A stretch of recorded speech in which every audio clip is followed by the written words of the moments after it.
Well, if you did not have contempt for this Congress before today's chaotic, dramatic, comical, and important hearing in the House of Representatives, then you might be feeling just a little bit of contempt tonight.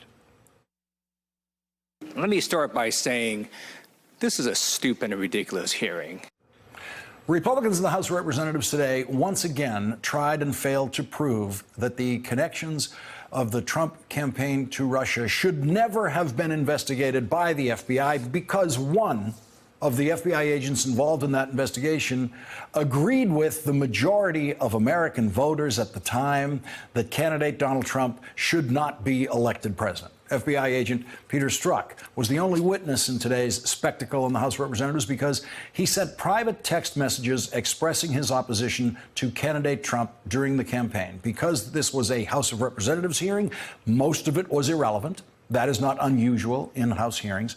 But much of the hearing was histrionic and out of control and incoherent to a degree that we have never seen before.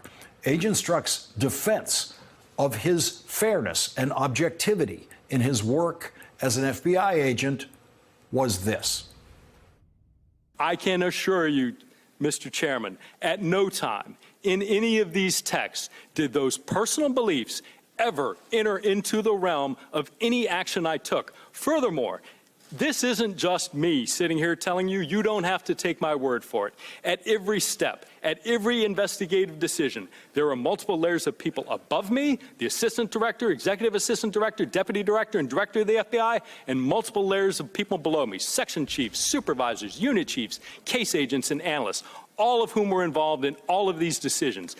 They would not tolerate any improper behavior in me any more than I would tolerate it in them. That is who we are as the FBI. And the suggestion that I, in some dark chamber somewhere in the FBI, would somehow cast aside all of these procedures, all of these safeguards, and somehow be able to do this is astounding to me. It simply couldn't happen. And the proposition that that is going on, that it might occur anywhere in the FBI, deeply corrodes what the FBI is in American society, the effectiveness of their mission, and it is deeply destructive. The Republicans never penetrated that defense. Every word of that defense held up for the full 9 hours and 41 minutes of that hearing. The Republicans have never been able to identify a single action taken by Agent Strzok because of Agent Strzok's political opinions expressed in those texts, or because of anyone else's political opinions. Republicans in the House seem to believe that the best lawyer among them is former prosecutor Trey Gowdy, and so they gave Trey Gowdy extra questioning time today, but that just meant that Trey Gowdy ended up causing more minutes of chaos than anyone else. So your testimony... His time has expired, Mr. Chairman. Your testimony by 2.5 minutes. Impeachment for what, Agent Strzok? Impeachment for what? Second of order, Mr. Chairman. What are the rules here? The gentleman from Louisiana is the witness not going to be permitted to answer the question? That's how I read it. Mr. If Chairman, I thought it was likely, Mr. Chairman, I'd be there, no question. You are assuming someone else's in position. part. Were you under duress? Asked and answered over and over again. You don't want it to be you and Lisa Mr. Page, Chairman, and you don't want it to be the FBI. Are we not given 5 minutes to answer questions? We have indulged this harassment 9 minutes. The Republicans reached many new heights of absurdity, including threatening the witness with contempt of Congress when he testified that there were questions he could not answer because the FBI's lawyers had ordered him as an FBI employee to not answer those questions. That brought a challenge from Democrat Eric Swalwell, who pointed out that the same Republican members of Congress allowed Steve Bannon not to answer any question that he chose not to answer when they questioned him. Mr. Chairman, I move to subpoena Steve Bannon. In our House Intelligence investigation, he was under subpoena. He refused a number of times to answer questions of Mr. Gowdy. Mr. Gowdy appears to have a sincere interest in getting to the bottom of what happened, and so I move under Rule 11 to bring Mr. Bannon to this committee. So I move now for consideration for Mr. Bannon to be subpoenaed. And if he refuses, for contempt proceedings to occur. Eric Swalwell will lead off our discussion in a moment. After that, the Republicans spent the rest of the day trying and failing to cast doubt on the honesty of Agent Strzok's under oath testimony. Ultimately, Texas Republican Louis Gohmert just couldn't take it anymore. And so he decided to do something that is actually not permitted in House hearings. He repeatedly called the under oath witness a liar and then went in for the kill in a very personal way. You've embarrassed yourself, and I can't help but wonder when I see you looking there with a little smirk, how many times did you look so innocent into your wife's eye and lie to her about Lisa? Mr. Chairman, this is outrageous. Needless to say, Louis Gohmert has never said that Donald Trump's multiple extramarital affairs during his multiple marriages have given Congressman Gohmert any reason to ever doubt a single word that Donald Trump has ever said. Leading off our discussion now is Democratic Congressman Eric Swalwell from California. He's a member of the Judiciary and the Intelligence Committees in the House. And Congressman Swalwell, really appreciate you being here today. We all know how long your workday has been already. What would you say are the most important points established in this hearing today?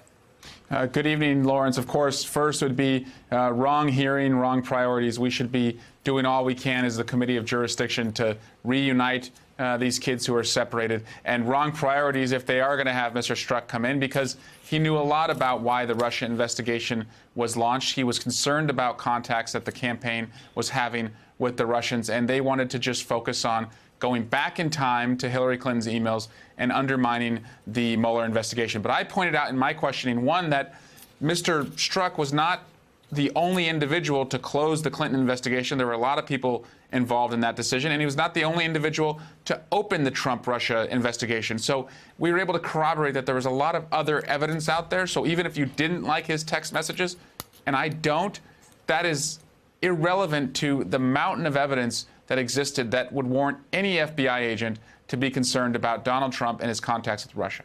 And in the Agent Strzok's testimony today, was there anything in that testimony where you or anyone else in the committee learned something that you didn't already know? No, Lawrence. We did, however, learn that the Republicans, for them, this was more about protecting Donald Trump rather than, as I said, protecting kids who are separated from their families, high schoolers who want us to do something about gun violence, farmers who want this committee to do something about the tariffs the president is imposing. But we learned nothing new from Mr. Strzok. We just lost precious hours where the American people are counting on us to fight for them. And we were just seeing Republicans again seeking to protect the president above anything else. And did you hear any line of questioning from Republicans that you thought was actually somehow helpful and informative to our understanding of what's been happening here? No, but Lawrence, I did hear Mr. Gowdy express a real interest in having Mr. Strzok answer questions about an ongoing investigation. And again, this is a pattern we've seen throughout the last year, which is they want to break the safe of the FBI evidence locker and have evidence come to light so that subjects of the investigation know what is out there. But when Mr. Strzok refused to answer, now he was all of a sudden going to be held in contempt, which if that's the case and we want to know what he has to say, that same interest should have been shown for Mr. Bannon, which is why I moved to have Mr. Bannon subpoenaed. And of course, that was voted down. But interestingly enough, Mr. Gowdy did not vote yes or no on that. He actually abstained from voting when that was put before him. Yeah, and there was a request for a clarification of how he was voting, because I've never seen this in a roll call vote in a committee before. He used the word pass when the votes are yes or no. There's no other response to the vote, and he said pass.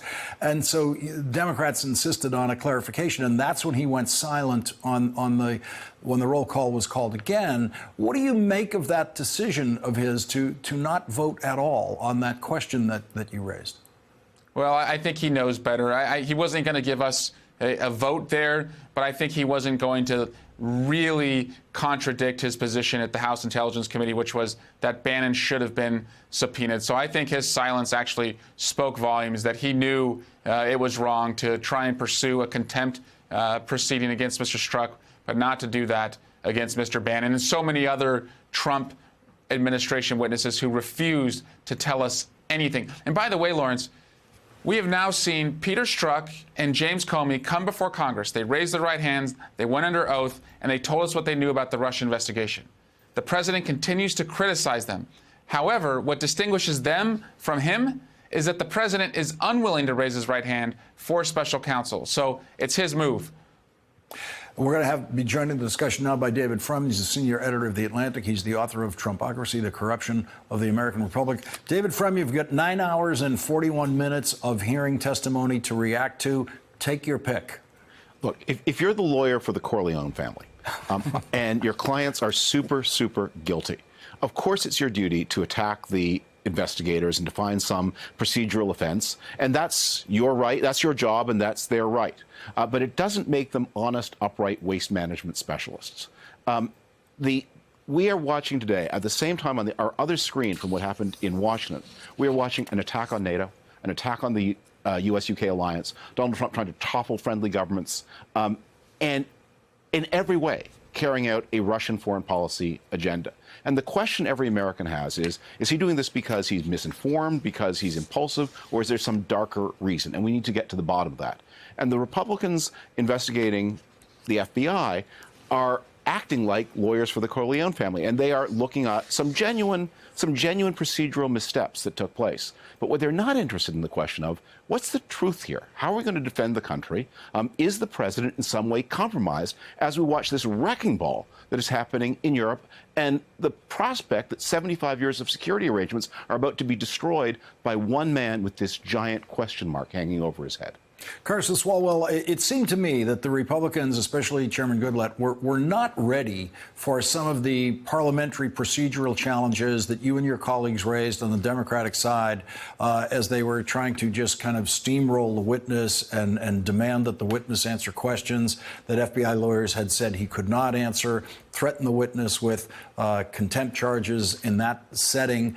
Was it your sense that the Republicans were not actually prepared to handle this hearing today, and that they were surprised at how strong Agent Strzok's responses could be when he was allowed to deliver them?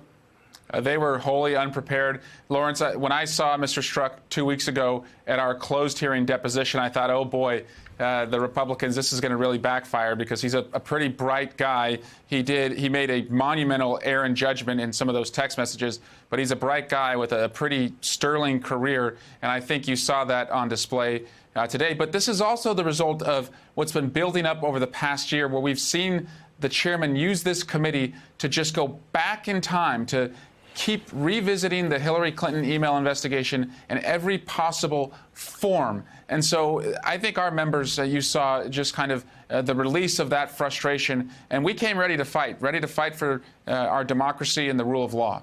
And David, from the Republicans in the committee seem to have a single rule about investigating Donald Trump. You can only be allowed to investigate Donald Trump if you enthusiastically wanted Donald Trump to become president of the United States. Yes, you can't make any comment. Donald Trump is, of course, the chief law enforcement officer of the United States. He has described members of Central American gangs as animals. And the Central American gangs are certainly very, criminal organizations. But if the suggestion is that animus by law enforcement means that the laws can't be enforced, then I don't know how we're ever going to put any member of any Central American gang ever in jail ever again. Congressman Eric Swalwell and David Frum, thank you both for starting us off tonight. My pleasure. Thank you very much. Thanks for checking out our YouTube channel. Subscribe by clicking on the button below for more from The Last Word and the rest of MSNBC.